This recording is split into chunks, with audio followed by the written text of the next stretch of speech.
I've had to nurse it along for about 20 odd years, but it goes on to lockout and you have to give it a quick spray with some WD-40 and it fires up again. It's not very efficient at all. I think we've just used 250 litres in 16 days, so that's a lot of oil. So yeah, it's kind of like past its sell-by date. It's falling to pieces, and I'm really thrilled that I'm going to be having a new central heating system. Right, so, what do you mean you haven't seen one of these before? How old are you? This is 1982 at 3095, so it means its output is either 30 kilowatt hours or 95. But when it's at 95, it's burning 9.5 litres of diesel an hour. Do you know what the efficiency of this boiler is? I'd say probably 20%, 30%. It's horrendous. Okay. Right, Tom, last time I saw you, you had never seen anything like my boiler. Well, I'm telling you now, I've never seen anything like this before either. It's like a Wallace and Gromit's brewery, isn't it? But what an amazing piece of kit. It's very quiet. It doesn't cause me any grief. And it keeps my house warm, and the water's so hot, it's amazing. Everybody says when you get one of these, you're never going to have a hot bath again, it's never going to be warm enough, blah, blah, blah, blah. It's absolute rubbish. Absolute rubbish. It's fantastic. You know, and the work they've done in here, I mean, they had such a horrendous job to get the old boiler out. It was so heavy, there was so much pipe work, it was wet in here because it had been leaking for nearly a year. And I've shown you the boiler, so you know what it looks like. So yes, they did an incredible job. I mean, 3 men had to carry this downstairs. Obviously they had to carry the other one up as well. So I don't know a lot about it. I can't tell you a lot about it. I don't have to squirt it with WD-40. I don't have to keep resetting it. It just seems to work, and it's got a little wireless control upstairs, and you just flick it up if you're a bit cold and flick it down if you're a bit warm. The thing I have learned, don't stop running them. Do not make them cold at night because it costs a fortune to bring them back up to temperature. So you're better off just having a constant temperature, like they all say on all the group chats and all the little things on Google, that if you keep it at about 18.5, you're fine, you know. And you can really tell just by looking at your kilowatt hours that you're using. Obviously depends on the outside temperature and the amount of solar power you're getting as to how much power you're actually using. But last night I had the place at 18.5 all night. It's comfortable, water was boiling hot, and we used 16 kilowatt hours overnight. Not overnight, sorry, for a 24-hour period. And that's amazing, because when I first fired it up and they put it up to 35 to run it in, it used 100 kilowatt hours, and I was like, oh my god, I'm not going to be able to afford to run this thing. But obviously now it's settled down, I'm a lot happier, and it's just a case of getting used to it. So and I know that come the summer months it won't need anywhere near the power that it has done in the colder months, and obviously we're going to be generating a lot of power that'll be sold back to the grid, and so that money will pay for your heating in the winter. So it's win-win, isn't it? You know, they had it's not a huge space to do the amount of work they had to do in here, and I cannot fault them. I can't fault any of them. The electrician was amazing, the heating guys are amazing. They're proper professionals doing, you know, an amazing job at what they do.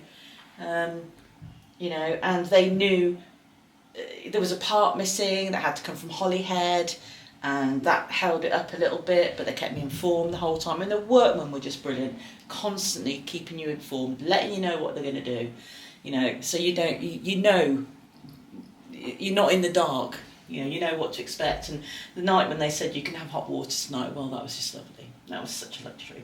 So it's been a journey, and I'm really pleased that I've been along on it, to be fair. I've got an amazing system now. You know, the house is kind of like been brought back up to spec. I wish I could tell you more, only that Samsung's a really good name, isn't it? I think so. Yeah. Yeah, so you literally, if you want to go warmer, you just press it up and it sets at 19.5, and then the maybe I have to go a bit higher. There you go. So that little light comes on. I'll try and show you again. If it'll stay, there you go. The little pilot light comes on to show you that your heat pumps come on, because you've just increased the heating. So it's very simple. Mm-hmm. That's just on manual, so I'm going to turn it down again because I don't want it any hotter at the moment. Oh, maybe we found, oh no, that's right. So it's going back down to 18.5, so because it's already at 19 anyway, so I don't want any hotter than that at the minute. So there's, and there are so many things you can do on it, and I just haven't done anything. I'm just literally going up and down, up and down. This is the one where we had, so still a work in progress, but remember we had this one where they'd done all the thing around the skylights. Yeah. I mean, it's so warm in here now, isn't it?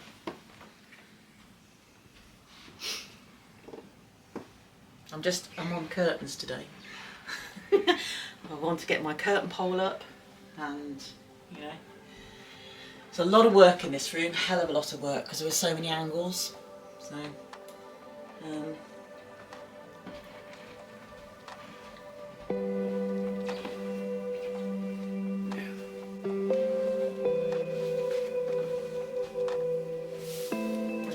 look at the thickness between the window and the actual wall now.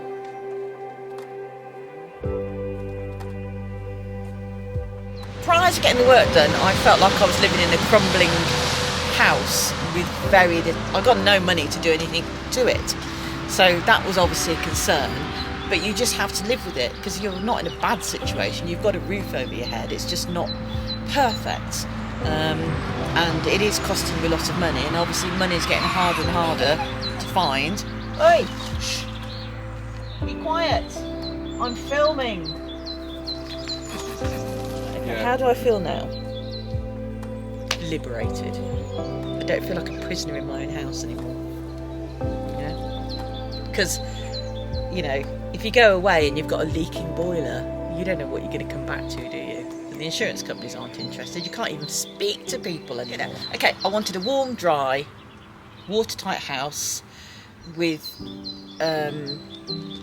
energy-saving features, which I feel I've achieved. Well, you've achieved, but I've achieved indirectly. So I wanted somewhere that's nice to have guests stop. Somewhere I could, you know, if I want to have lodgers, I can have lodgers because I've got a nice warm space for them. So I could even do bed and breakfast if I wanted to now, you know. So yes, it's given me a lot more opportunities to do something with my house. And of course now the kids are grown up, so you're rattling around in it, you might as well make the most of it another way. Because I have a boiler now that doesn't leak, and it's efficient, and the water is, I think I've said already, is really nice and hot, and it's on demand because it's where this has been placed, and the tank is directly above my kitchen now, which obviously not everybody can do because I've actually got a cellar, but it just means that it's almost instant hot water.